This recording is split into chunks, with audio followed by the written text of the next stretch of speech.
Dear students, আসসালামু আলাইকুম রহমতুল্লাহি বারাকাতু। আশা করি ভালো আছেন। আমরা পড়তেছিলাম টেন্স ফর অ্যাডমিশন এবং এটা হচ্ছে টেন্সের আইডেন্টিফিকেশনের যে টপিকটা সেটার ক্লাস। আজকে আমরা পড়ব পাস্ট ইনডেফিনিট টেন্স। আমরা বাংলাটা অফকোর্স ফিল করে করে খুব ভালো করে শিখব। দেখেন, আমরা যখন পড়েছিলাম present indefinite tense, what present indefinite tense বলেছিলাম কোনো একটি কাজ বর্তমানে হয়। দেখেন, কোনো একটি কাজ বর্তমানে হয় এবং ব্র্যাকেটের মধ্যে ছিল কিন্তু চলে না। ভালো করে বুঝেন, ওইখানে ছিল কিন্তু হোয়াট চলে না। তো যদি কেউ বলে কোনো একটি কাজ বর্তমানে হয় এবং কিন্তু চলে না, এই ওয়ার্ডটা না বললে কিন্তু সে পুরোপুরি প্রেজেন্ট ইনডেফিনিট টেন্স বা প্রেজেন্ট টেন্সের সংখ্যাটা বলে নেই সে। কেননা কোনো একটি কাজ বর্তমানে হয় মানে আমি এখন তোমাদেরকে পড়াচ্ছি, এই কাজটা বর্তমানে হচ্ছে। কেউ যদি বলে এই কাজটা বর্তমানে হয়, এই কনসেপ্ট কিন্তু কিছুটা মিলে যায়। সেক্ষেত্রে কোনো একটি কাজ বর্তমানে হয় বললে কিন্তু হবে না, বলতে হবে কিন্তু চলে না। কেননা চললে সেটা প্রেজেন্ট কন্টিনিউয়াস টেন্স। হোয়াট চললে সেটা প্রেজেন্ট কন্টিনিউয়াস টেন্স। তাহলে প্রেজেন্ট ইনডেফিনিট টেন্স বা প্রেজেন্ট টেন্স, যে ধরো আমরা কন্টিনিউয়াস বাদ দাও, তুমি প্রেজেন্ট ইনডেফিনিট টেন্সে আসো, কোনো একটি কাজ বর্তমানে হয় কিন্তু চলে না, এই সেন্সে আমরা তাকে বলি প্রেজেন্ট ইনডেফিনিট টেন্স। ওকে, সেম একইভাবে আমরা যখন পাস্ট টেন্স পড়বো, পাস্ট টেন্স আমি এগুলো অনেকবার পড়িয়েছি, তাও বলি কোনো একটি কাজ অতীতকালের কোনো নির্দিষ্ট সময়ে, ভালো করে বুঝেন, কোনো একটি কাজ অতীতকালের কোনো নির্দিষ্ট সময়ে শেষ হয়ে গিয়েছে ব্র্যাকেটের মধ্যে, কিন্তু ফলাফল হোয়াট কিন্তু ফলাফল বিদ্যমান নেই। খুব ভালো করে বুঝেন, কিন্তু ফলাফল বিদ্যমান নেই। যদি এরকম হয় ফলাফল বিদ্যমান নেই, তবেই সেই টেন্স কিন্তু পাস্ট টেন্স অথবা পাস্ট ইনডেফিনিট টেন্স। মোট কথা হচ্ছে প্রেজেন্ট টেন্স তো 4 প্রকার, পাস্ট টেন্সও 4 প্রকার, ফিউচারও 4 প্রকার। তো প্রেজেন্ট টেন্স যা, প্রেজেন্ট ইনডেফিনিট টেন্স বলতে গেলে তাই, সবগুলোই তাই, বাট একটু বেশি মিল সেটা হচ্ছে প্রথম দুইটাতে। এখন দেখেন, যদি ফলাফল বিদ্যমান থাকে তা কিন্তু আর পাস্ট ইনডেফিনিট টেন্স না, that is no longer past indefinite tense. ভালো করে ফোকাস করেন, কোনো একটি কাজ অতীতকালে শেষ হয়ে গিয়েছে, এনি পার্টিকুলার টাইম অর্ডার বাদ, যদি তার ফলাফল বিদ্যমান থাকে তাহলে তা হচ্ছে প্রেজেন্ট পারফেক্ট টেন্স। খেয়াল করেন, যদি এখন সময় কোনো কারণে 10টা হয়, কয়টা হয়? 10টা। আপনি যদি বলতে চান আমার খাওয়া দাওয়া শেষ হয়ে গিয়েছে বা আমি খাওয়া দাওয়া করেছি, ধরুন আপনাকে প্রশ্ন করা হলো তোমার কি খাওয়া শেষ? হ্যাঁ, আমার খাওয়া হয়ে গিয়েছে। আমরা এরকমই বলি, হয়ে গিয়েছিল কিন্তু বলি না। খুব ভালো করে বুঝিয়েন, B2, B3, B1 বাংলাগুলো ফোকাস করেন, খুব ইম্পর্টেন্ট। এটা যারা বুঝে তাদের টেন্স নিয়ে সমস্যা পড়তে হয় না। খুব ভালো করে বুঝেন। B1 ধরেন পড়া, রিড। আচ্ছা, আমরা এটা বাদ দিই, আমরা একটু ভালো নেই। গ যাওয়া, B1 গ যাওয়া। একটু ভালো করে ফোকাস করেন বাবারা। গ B1 যাওয়া, what fine. WENT went, B2 গিয়েছিল, গিয়েছিল। আমি হলে গিয়েছিলাম, সে হলে গিয়েছিল, V3 গন, দ্যাট মিন্স গিয়েছে। তো প্রত্যেকটা ভার্বের V1, V2 এবং V3 এর বাংলা অর্থ যে খুব ভালো করে ধরতে পারবে, তার আসলে টেন্স নিয়ে বা আইডেন্টিফিকেশনে বা টেন্সের বলা যায় সে একজন মাস্টার। ওকে, তো আমরা ছিলাম এখানে, সময় হচ্ছে 10টা, আমার খাওয়া দাওয়া শেষ। আমাকে কেউ প্রশ্ন করলো আপনার কি খাওয়া দাওয়া হয়েছে? আই আনসার্ড লাইক দ্যাট, হ্যাঁ আমার খাওয়া দাওয়া হয়ে গিয়েছে। আমি বুঝাচ্ছি আমি আগামী 3 ঘন্টা বা 4 ঘন্টা বা আগামীকাল সকাল পর্যন্ত আর ক্ষুধার্ত হব না।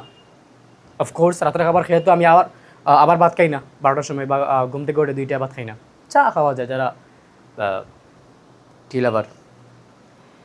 তো এটা হচ্ছে ফলাফল বিদ্যমান। তো আপনাকে অবশ্যই বলতে হবে ফলাফল বিদ্যমান নেই, যেহেতু পরীক্ষার সংজ্ঞা আসবে না, বাংলাতে আসবে না, কিন্তু ইংরেজিতে কিন্তু আসবে। ট্রাস্ট মি, জাস্ট এই টপিক থেকে ফলাফল বিদ্যমান নেই, এখান থেকেই কিন্তু প্রশ্ন এসেছে অ্যাডমিশনে এবং জবে বা আরও যেগুলো বড় বড় এক্সাম আছে, আমি দেখাবো।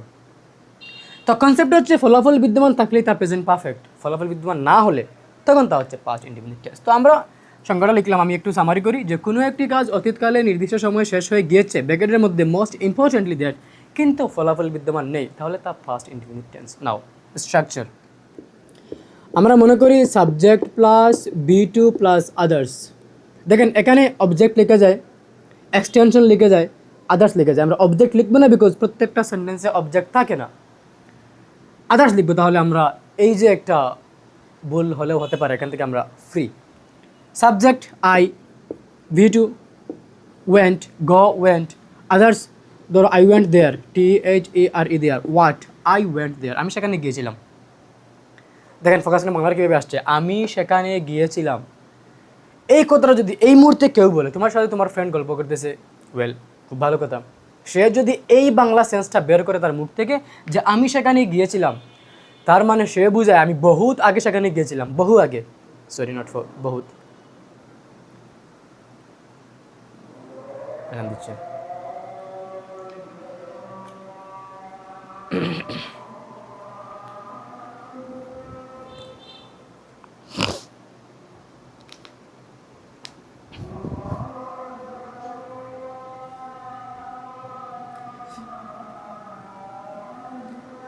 ওকে ফাইন, আমি চেষ্টা করবো রিপ্লাই দেওয়ার জন্য। দেখেন আই ওয়েন্ট দেয়ার, সে বলতেছে আমি সেখানে গিয়েছিলাম, তার মানে অফকোর্স সেটা অনেক আগে করে ফেলেছে, এখন আর কোনো ফলাফল বিদ্যমান নেই, তাহলে তা পাস্ট ইনডিফিনিট টেন্স।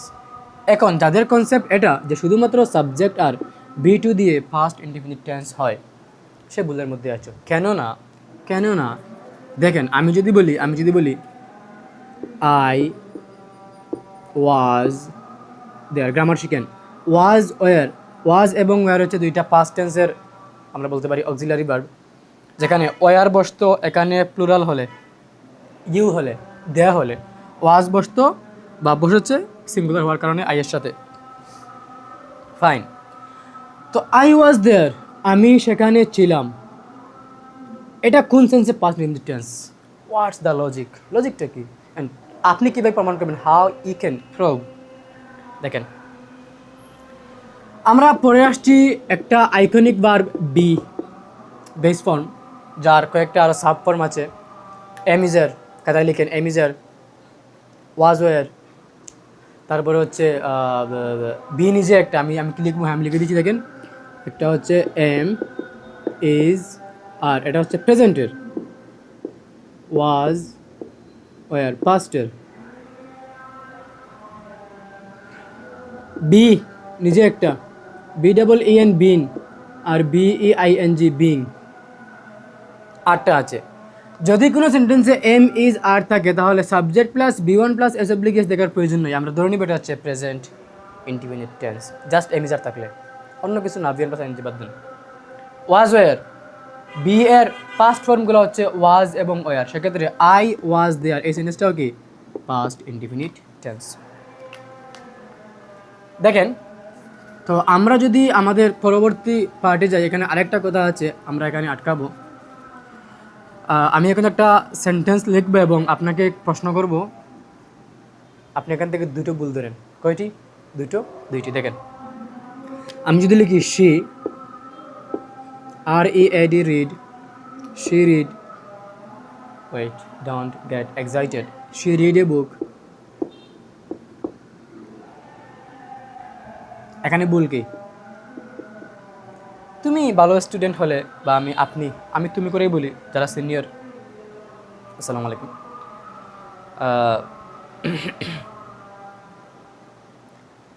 তো তুমি বলবা she third person singular number, tense ভালো করে পারার জন্য নাম্বার, পার্সন, সাবজেক্ট খুব ভালো করে পারতে হবে। যাই হোক, তো she third person singular number হওয়ার কারণে এই সেন্টেন্সের বাড়বে একটা এস বা ইএস হওয়ার কথা, যাকে আমরা বলতে পারি ইউনিভার্সাল গ্রামার, মানে গ্রামারের অনেক একটা ফেমাস একটা গ্রামার আমরা বলতে পারি।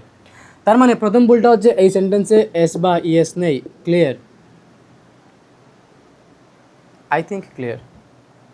তারপরে যদি আমি কোনো কারণে এটাকে দাবি করি, আমি যদি ক্লেম করি যে এই সেন্টেন্সের টেন্সটা হচ্ছে পাস্ট ইনডিফিনিট টেন্সে, কিসে? পাস্ট ইনডিফিনিট টেন্সে, তাহলে এখানে একটা ভুল ধরা যায়, বিকজ এই রিড দেখে কিন্তু শিওর না আপনি এটা V1 নাকি V2 নাকি V3, কেননা আমরা পড়ে আসছি পাস্ট ইনডিফিনিট টেন্স হওয়ার জন্য B2 লাগবে, তাহলে এখানে একটা ভুল আছে। এখন আমি আপনাকে বলি আসলে কোনো ভুল এখানে নেই।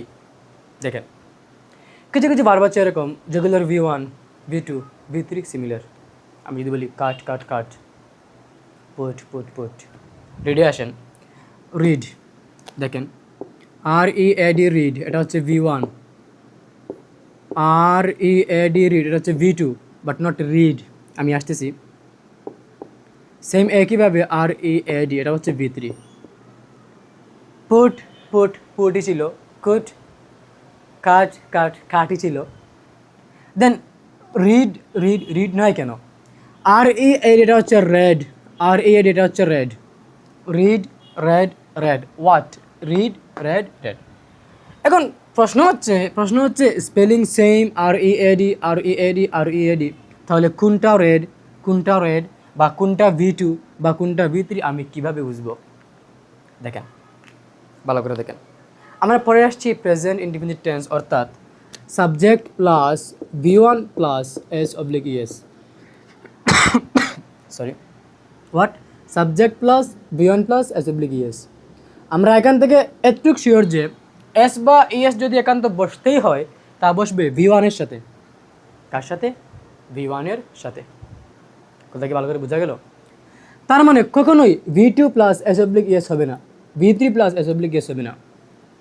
তাহলে যেই আমি লিখি দেখেন, V2 প্লাস S/ES, আপনি আপনার এই 21 বছর 22 বছর বা 16-17 বছরের ক্যারিয়ারে কোথাও পড়েন নাই V2 প্লাস S/ES। আপনি এটাও কোথাও পড়েন নাই V3 প্লাস S/ES। আমি একটু শিওর হচ্ছি যে দেখা যাচ্ছে কিনা, আই থিঙ্ক দেখা যাচ্ছে, আচ্ছা পরে দেখবো, যাচ্ছে, বাদ দেন।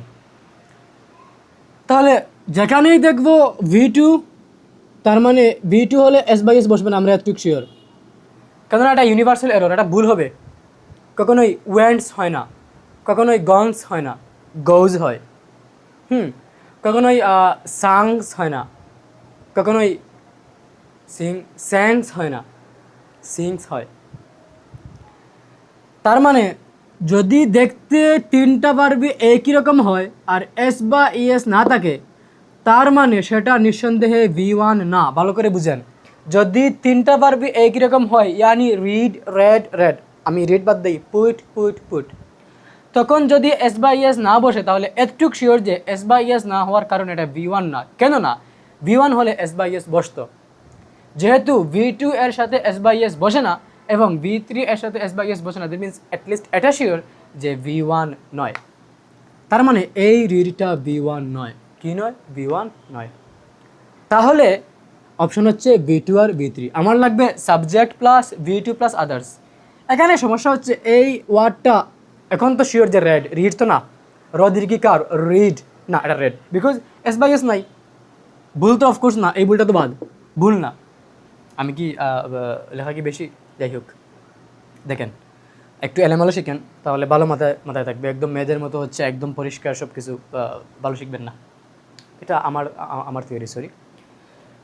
তো এখন প্রশ্ন হচ্ছে এটা V2 নাকি V3? কথায় লিখেন, পৃথিবীর প্রত্যেকটা V3 কখনোই একা একা বসতে পারে না। তার সামনে একটা হেল্পিং ভার্ব, এমিজার, ওয়াজের, হ্যাভেজেড, একান্ত মাস্ট, এগুলো লাগবে। ক্লিয়ার? তাহলে এটা নিঃসন্দেহে V2। কথা বোঝা গেল? V3 কেন নয়? আচ্ছা আমি আরেকবার একটু সামারি করি। V1 কেন নয়? কেননা এস বা ইএস নেই। এটা কিন্তু ভুল না, এই সেন্টেন্সটা ভুল না। পরীক্ষা দিলে তুমি কি ভুল ধরে ফেলবা? আগে নিজে ভালো করে জানো এটা ভুল না। তাহলে এটা V2 নাকি V3? V1 তো অফকোর্স না, কেননা এস বা ইএস নেই। তাহলে V2 কিংবা V3? এখন V3 কেন নয়? বিকজ এটার আগে কোনো এমিজার, ওয়াজওয়ার, হ্যাভ, হ্যাজ, হেড নেই। তার মানে এটা নিঃসন্দেহে V2। So subject plus V2 plus others, এটা এখন বলতে পারি প্রেজেন্ট ইনডিফিনিট টেন্স। কথা কি বোঝা গেল? ওকে। সো আমি এখন দেখাবো অ্যাডমিশন বা বিভিন্ন বড় বড় জব এক্সামে এখান থেকে কি কি প্রশ্ন এসেছে। তো দেখেন এই কোয়েশ্চেনটা আমি বলেছিলাম যে সংখ্যা থেকে আসে এবং বুঝিয়েছিলাম ব্রেকের থেকে মোস্ট ইম্পর্টেন্টলি একটা পার্ট দেখেন এখানে আসছে। এটা মোস্ট প্রবাবলি আর ইউ, আমি খেয়াল করি নাই, কিংবা এটা হচ্ছে জবের কোয়েশ্চেন। দেখেন পাস্ট ইনডিফিনিট টেন্স মিনস, আমি বাংলা বলি নাই তাই না, আমি বাংলা বলবো। পাস্ট ইনডিফিনিট টেন্স মানেটা কি? To express an action just finished. খুব ভালো করে ফোকাস করে বলেছিলাম যে কোনো একটি কাজ অতীতকালে শেষ হয়ে গিয়েছে কিন্তু ফলাফল বিদ্যমান নেই, বলেছিলাম এখান থেকে প্রশ্ন আসবে। দেখেন, to express an action just finished, আমরা যখন বলতে চাই কোনো একটি কাজ মাত্রই শেষ হয়েছে, মাত্র বলতে কি অতীতকাল। ভালো করে বুঝেন, কাজটা মাত্রই শেষ, এই যে মাত্রই শেষ এর সময়কালটা কি অতীত, কিন্তু বর্তমান না। তাহলে কেউ যদি মনে করে মাত্রই শেষ মানেই অতীত, তাহলে সে ভুল। কেন না মাত্রই শেষ এরপরে আমরা বলতে চাই যার ফলাফল এখনো বিদ্যমান। আমি যখন প্রেজেন্ট পারফেক্ট টেন্স বুঝাই খুব ভালো করে বুঝেছিলাম, কোনো একটি কাজ মাত্রই শেষ এরপর আমরা বলতে চাই কিন্তু, what, but the result is still present, ফলাফলটা এখনো বিদ্যমান। তো এটা কিন্তু পাস্ট টেন্স না, কেননা আমরা জানি ব্র্যাকেটে লেখা ছিল ফলাফল বিদ্যমান নেই। পরে আসেন, অ্যান অ্যাকশন ওয়াজ বিং। দেখেন আমি টাইম কম নিচ্ছি, আমি তাও ভালো করে বোঝানোর চেষ্টা করতেছি। আমরা পরে আসতেছি বয়েস, আমরা পড়তেছি বয়েস প্যাসিভ অ্যাক্টিভ। হ্যাঁ, তো সেখানে কী হয়, পাস্ট কন্টিনিউয়াসের বয়সে, প্যাসিভ বয়সে ওয়াজ বিং বসে, মানে কোনো একটি কাজ কন্টিনিউয়াস, আগে কন্টিনিউয়াস পরে প্যাসিভ, তো এটা কন্টিনিউয়াসটা বাদ। আমি মনে করি এখানে আর বেশি কথা বলার প্রয়োজন নেই। A single act in the past, এখানে আসতেছি আমরা।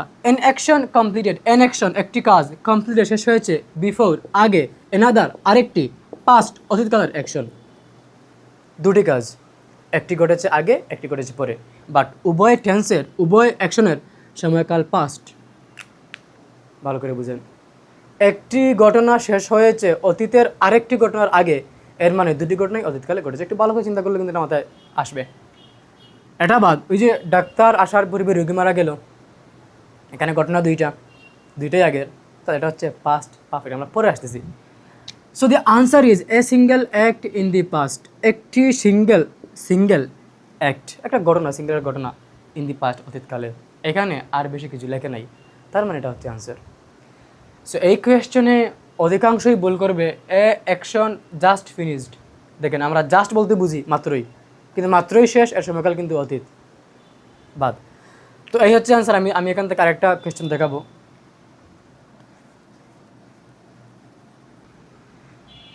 দেখেন এই কোয়েশ্চেনটা, দেখেন উইচ, WHICH, আমি বারবার বলি হুইচ না which sentence is in past tense. Tense থেকে যে প্রশ্নগুলো আসে প্রত্যেকটা টেন্সের ডেফিনেশন বলবে এই টেন্স মানে কি, তারপরে বলবে আপনাকে একটা সেন্টেন্স দিয়ে, বা বলবে যে নিচের কোনটি পাস্ট টেন্স, বা সেন্টেন্স দিয়ে বলতে পারে এটা কোন টেন্স, বা বলতে পারে এই টেন্স থেকে অন্য টেন্সে রূপান্তর করো। এরকম 4-5 ধরনের কোয়েশ্চেন টেন্স থেকে আসে। Tamal has played football, have oblique has থেকে has plus B3, played B3, যে বললাম না। দেখেন ক্লিয়ার করেন, ভালো করে ক্লিয়ার করেন। এগুলো কিন্তু বেসিক, এগুলো ভালো করে পারলে তোমার অ্যাডমিশন বলো বা যে কোনো জায়গায় ইংলিশ নিয়ে আটকাবা না। আমি বলেছিলাম যে ভার্বগুলোর তিনটাই সেম, V1 V2 V3, এটা ছিল আরেকটা পার্ট। কিছু কিছু ভার্ব আছে যেগুলোকে আমরা ED দিয়ে পাস্ট করি, সেগুলোর কিন্তু V2 আর V3 সেম। যেমন প্লেড, লাভ, লাভড, লাইকড। ক্লিয়ার? ওকে। তো আমি কীভাবে বুঝবো কোনটা V3? যেহেতু প্লেডও V2 আবার প্লেডও V3। প্লেডের আগে যদি হ্যাভ হ্যাজ হেড থেকে কোনো কিছু থাকে, এম ইজ আর থেকে কোনো কিছু থাকে, ওয়াজ ওয়ার থেকে কোনো কিছু থাকে, তাহলে নিঃসন্দেহে তা V3, অর্থাৎ এটা V3। তাহলে তমাল হ্যাজ প্লেড ফুটবল, যার বাংলা অর্থ হলো তমাল ফুটবল খেলেছে, নট খেলেছিল। ভালো করে ফোকাস করেন, তমাল ফুটবল খেলেছে। এখান থেকে এটা বোঝা যায় যে তমালের শরীর থেকে দুর্গন্ধ আসতেছে এখনো, বা সে এখনো জার্সি পরে আছে রিয়াল মাদ্রিদ। এটা বাদ, প্রেজেন্ট পারফেক্ট। বয়েজ, আমরা এটাতে আসতেছি। বয়েজ ওয়ার প্লেয়িং, আমরা PLY, যাই হোক আমরা ING-কে ইং বলি, এখান থেকে বলবো আমরা, আমিও বলতাম, আমি চেষ্টা করতেছি ইমপ্রুভ করার। প্লে ইন একটা লাস্টে নো আসবে। So boys were playing, were V1 plus ING, was oblique were plus V1 plus ING, past continuous tense, বাদ। ইট হ্যাজ রেইন, ভালো করে ফোকাস করেন। কোনো ভার্বের সাবজেক্ট যদি ইট হয়, বা ইট যদি কোনো ভার্বকে গ্রহণ করে, তাহলে সেই ভার্বকে বলা হয় ইমপার্সোনাল ভার্ব, যার কাজের কোনো উৎস নেই। অর্থাৎ এই কাজটা কে করতেছে, ইট দ্বারা ব্যক্তি নাকি বস্তু বোঝাচ্ছে। Normally it is a dog, এখানে বোঝাচ্ছে ইট দ্বারা একটা বস্তুকে, মানে প্রাণীকে বোঝাচ্ছে। বাট ইট হ্যাজ রেইনড, এখানে এই ইট না কোনো ব্যক্তিকে না কোনো বস্তুকে বোঝাচ্ছে, তাহলে এই ভার্বকে বলবো আমরা impersonal verb. She had a house, দেখেন she had a house, she subject, a house other part, head. আমরা পরে আসতেছি, যারা পড়ি নাই ওয়েলকাম, যারা পড়ছি most welcome. Have B1, had B2, had B3। তাহলে এই জায়গায় হেড B2 নাকি B3, দেখেন হেডের আগে আর কোনো এমিজার নর্মালি বসে না, ওয়াজ ওয়ার তো এখানে নর্মালি হয় না, মানে হ্যাভ এ হেড হয়। তো এখানে হেডের আগে কোনো কিছু নেই, তাহলে এটা হচ্ছে B2। So subject plus B2 plus others, এটা হচ্ছে present perfect tense, sorry past indefinite tense. তো এই হচ্ছে মোটামুটি ফার্স্ট ইনডিফিনিট টেন্স নিয়ে আলোচনা। এটা একটু বাচ্চাদের লেভেল থেকে একটু কী বলে এটাকে, একটু মানে আমি বলতে চাচ্ছি একটু বাদ বলতে পারতেছি না, মানে নাই, একটু আপার লেভেলের, হ্যাঁ একটু আপার লেভেলের পড়াশোনা। এখান থেকেই ফার্স্ট ইনডিফিনিট টেন্স শেষ, আর এত বেশি আলোচনা এখানে নাই। যাই হোক, তো থ্যাংক ইউ।